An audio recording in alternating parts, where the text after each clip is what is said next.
Ezekiel 37 verses 1-3, NKJV.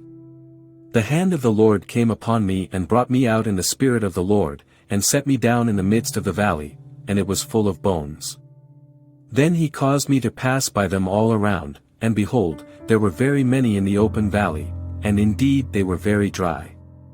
And he said to me, Son of man, can these bones live? So I answered, O Lord God, you know. God set Ezekiel in the middle of a valley that was full of skeletons and asked him if those skeletons could live again. Don't miss this. What Ezekiel thought about the situation mattered to God, and ultimately to the outcome of this encounter. What God was really asking was, Ezekiel, do you believe I can raise these bones up, put flesh on them, and breathe life into them again? In the natural, this looked like a silly question. It looked impossible.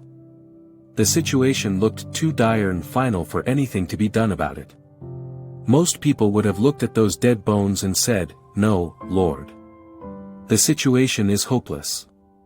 There is no hope for these skeletons.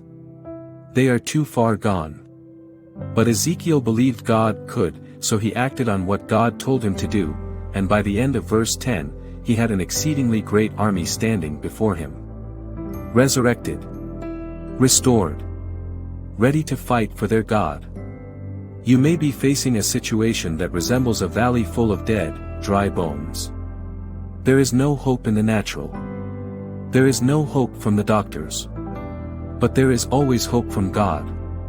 Today, purpose in your mind to believe that your situation is not too far gone, that you're not done yet, that you will live and not die, and that there is more than enough power in His Word to heal you. See those dead bones rising today.